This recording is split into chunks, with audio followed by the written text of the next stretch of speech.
so wolokafa Jésus le po woloto kolotolo tamagi. Inizi kilijan bele sipi ni le di la la o la la. Suma keno.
Quand vous entendez la semaine sainte, ça veut dire semaine différente. Dans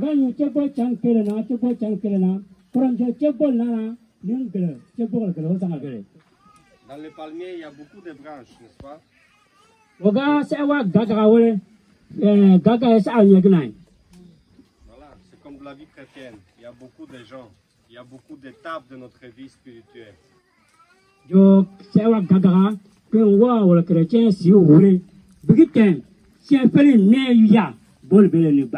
ne prie pas, ça commence à descendre.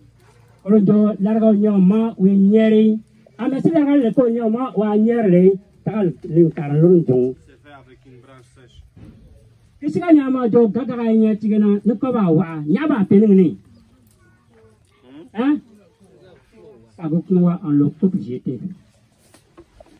Mo si dirigiamo fa a dire che orinana mi va di carga oloma di pievolo capo Gesù Cristo ceri ni visiciam.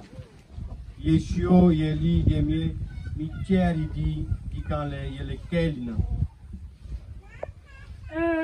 O share o baria o share o baria Gesù si sala kaola nema ya o share o baria Woloto kolo chala mongko ayar kimiena Zezomena Zezomena Wole mosare ni moko ora kolo chala baria Amen Amen chevon gitan wolonale wofa aine big bangijo woloto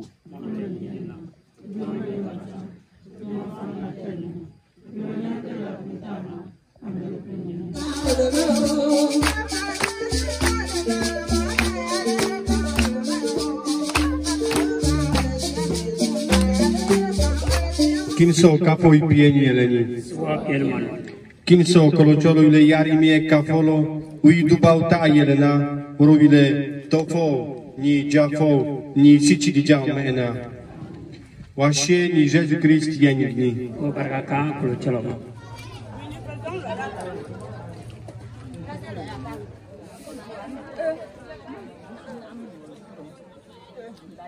Wait.